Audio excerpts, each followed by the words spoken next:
चाहूंगा कि जब तक मैं मेरे इस बात को और इस विचार को मैं पूरा करता हूं, मैं ये कभी नहीं कहूंगा कि आप लोग उस बात के ऊपर कभी ताली बजाइएगा। मैं आपको ये कहूंगा कि उस सोच को सुनने के बाद और अगर वो आपके हृदय के अंदर अगर जगह कर ले, उसको महसूस होने के बाद में अगर आप अपनी तालियों को रोक सको तो रोक लेना। अगर उस सोच को आप सुन लो और समझ लो, तब मैं आपको ये वादा करके इस बात को मैं आपको बोलता हूं। और हम लोगों को ज्यादा दूर जाने की जरूरत नहीं है।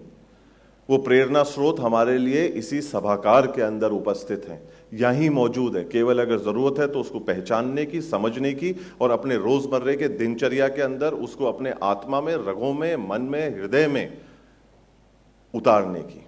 और किस्सा कुछ ऐसा है साहब, एक मैच चल रहा था, हम लोग सब उस समय पे जो है वो टीवी को लेकर जो है वो बैठे हुए थे। लोग उस समय पे जो है उस जीत की खुशी का शायद जश्न मना रहे थे, और मनाना भी चाहिए। जब अपना देश जीतता है या देश कहीं ना कहीं अपने नाम को सुनहरे अक्षरों के अंदर जो है वो चिन्हित कराता है, तो बड़े फख्र की बात है, होना भी चाहिए।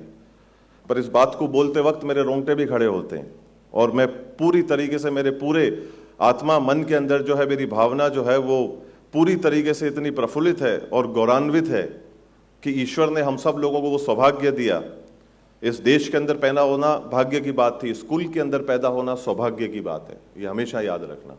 और उसी का उदाहरण, उसी का हमारे को एक साक्षात उदाहरण हमारे को देखने को मिला। वहां जो लाखों लोग बैठे थे, उन्होंने देखा नहीं देखा मुझे नहीं पता, पर वो करोड़ों लोगों ने जो टीवी पे देखा या नहीं देखा मुझे नहीं पता, पर वो मेरे दिल के अंदर, मेरी आत्मा के अंदर, मेरे मन के अंदर, मेरे मस्तिष्क के अंदर वो आजीवन जो है वो अंकित हो चुकी है। और खास तौर के ऊपर मेरी बहनें जो यहाँ पर मौजूद हैं, जो उपस्थित है, जो बैठी हैं यहाँ पर, उनके लिए इस बात को सुनना और समझना जो है सबसे ज्यादा आवश्यक है। और मेरे जो भाई यहाँ पर बैठे हैं, उनको इस चीज को समझना आवश्यक है कि हमारे को उसके लिए योग्य और काबिल बनना है। और वो चित्र और कुछ नहीं था,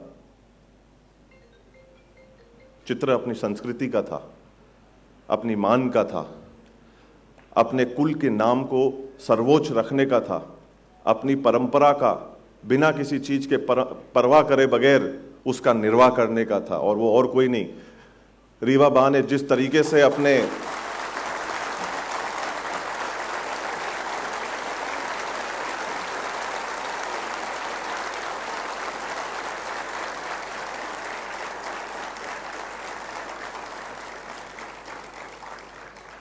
मैंने ये कहा जरूर था कि मैं आपको ये नहीं कहूंगा कि आपको ताली बजानी चाहिए, पर मैं ये जरूर कहूंगा कि ऐसी सोच के लिए और ऐसी नारी के लिए जिसने अपनी संस्कृति को बिना किसी चीज के परवाह करे बगैर जिंदा रखा करोड़ों लोगों के सामने, उसके लिए तालियां कमजोर थीं।